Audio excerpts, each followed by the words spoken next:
You know, if you're in a war zone and you get this perceived threat of the West and they destabilize, I mean, how are you going to feel about Americans if you're in Iraqi? Let's be real. How are you going to feel? There was no weapons of mass destruction. I didn't like Saddam Hussein. I think he was a piece of shit. But who put him in power? They never talk Muslim countries. There's not a single country on the earth operating by Sharia law, by the way. Just a little, okay? Chopping someone's hand off because they steal an apple is not Islam. Okay. I will say, dude, I work hand in hand with the Miles, which I hope he's alive. Lord Miles. We still don't know, right? Like, well, I mean, from conversations that I've had with him personally about Afghanistan and the current Taliban government, it seems like he likes them a lot. He's a crazy person, but yeah, he likes them, and I'm like, it's not what they're telling us at the very least. It's different. Mean, it couldn't be more obvious that. I mean, I don't listen. I've never been to Afghanistan. I have friends that are Afghani that escaped during the Soviet, invasion. One guy, bro, he came here with nothing. He's like so successful, but he's like 8 cybersecurity offices around the world, like just younger than me, but just brilliant. And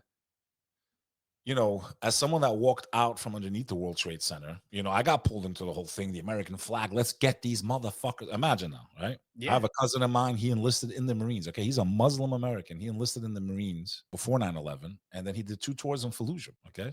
And he lost a lot of people there, but he still deals with PTSD to this day.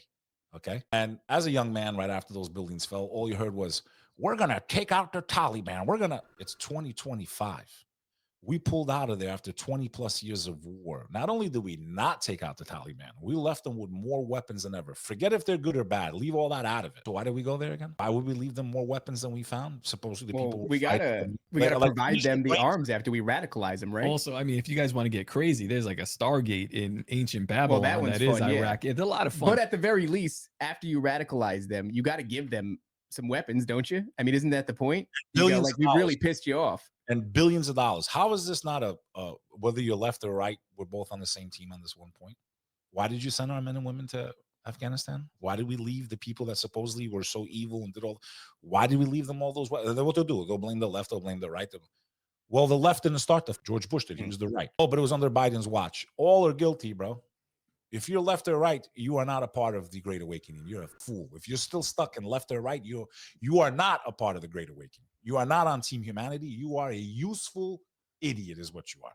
What they can't comprehend with their low IQs is that both sides will give you things that really don't matter to them. Do you really think the politicians on the left give a if you want to chop your penis off or not? They're going to use that because it's so emotional, or whether a woman has the right to abort or not. You think they really give a They use the low-hanging fruit while they destroy us on every other thing that's more important, really, like in the scheme of life.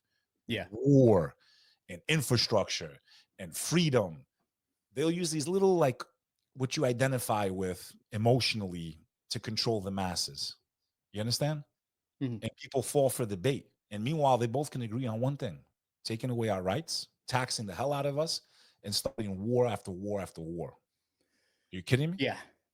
Let me ask you this. Speaking of radicalizing people, I'd like to get your opinion on what's emerging after this Charlie Kirk situation.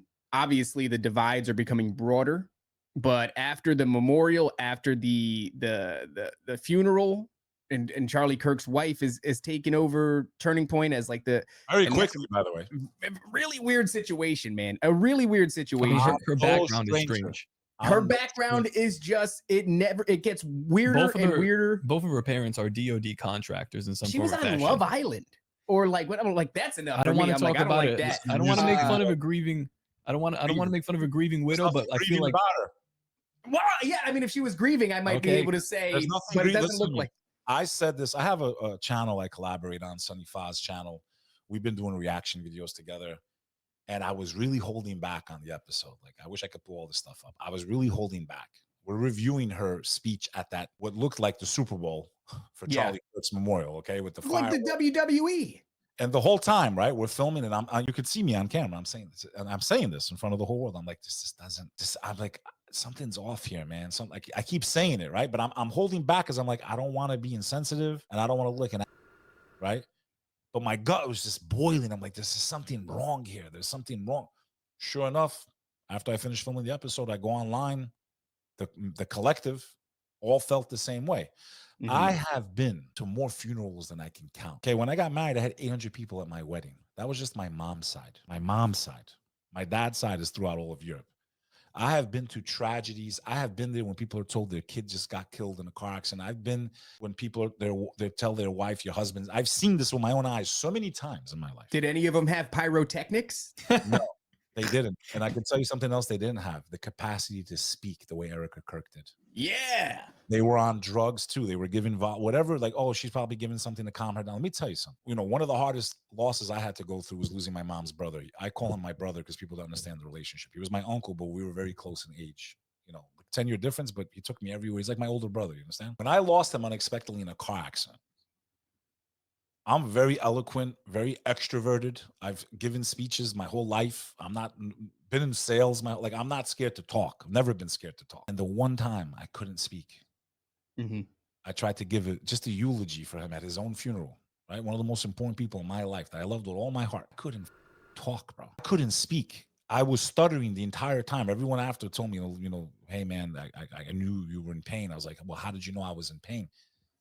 You couldn't talk, bro.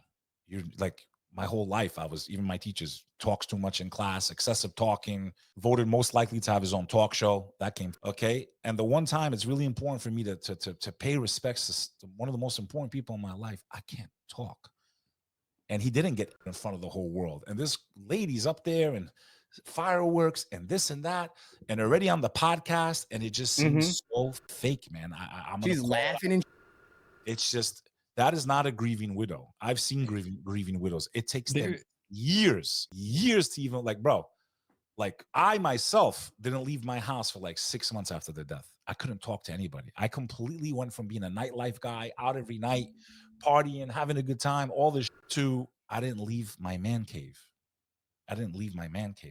Somebody in the chat is saying Erika's been making the rounds, doing speeches and selling merch. Now, here's the thing, though. It's crazy, bro. This quick. You're gonna steel man it. You're gonna steel man it for her. I'm gonna argue. I'm gonna steel man Erika Kirk. But okay. I'm not even arguing against Beck. Here's what I see.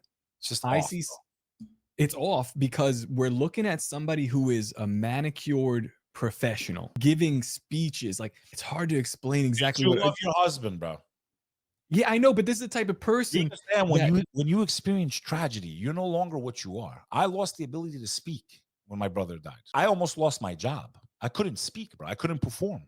I was in such pain emotionally because it was an unexpected death. He died in a car accident. In front of the world, add another 100 times the pain. If I would have seen my brother I would have lost my mind. You're sitting there wondering who did it. If I was her, I'd be home all day watching all the videos, trying to figure out who killed my husband. Was it really this guy? Should I trust? Like, how do you even have time to even do a podcast? You haven't had time to even be there for your kids right now.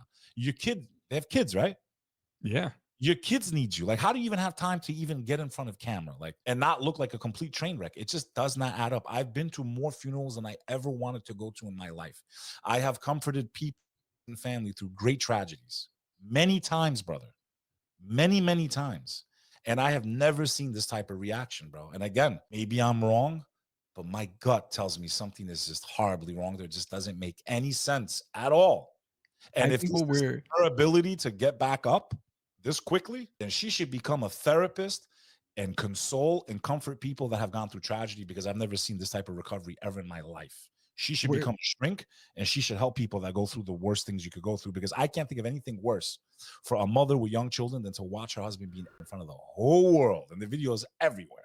How the what we're looking at, Beck, is you're looking at someone who is, this is an actress in a way. Like, I think when I look at this, I think about like royalty, how royalty would have existed, you know, back in the day.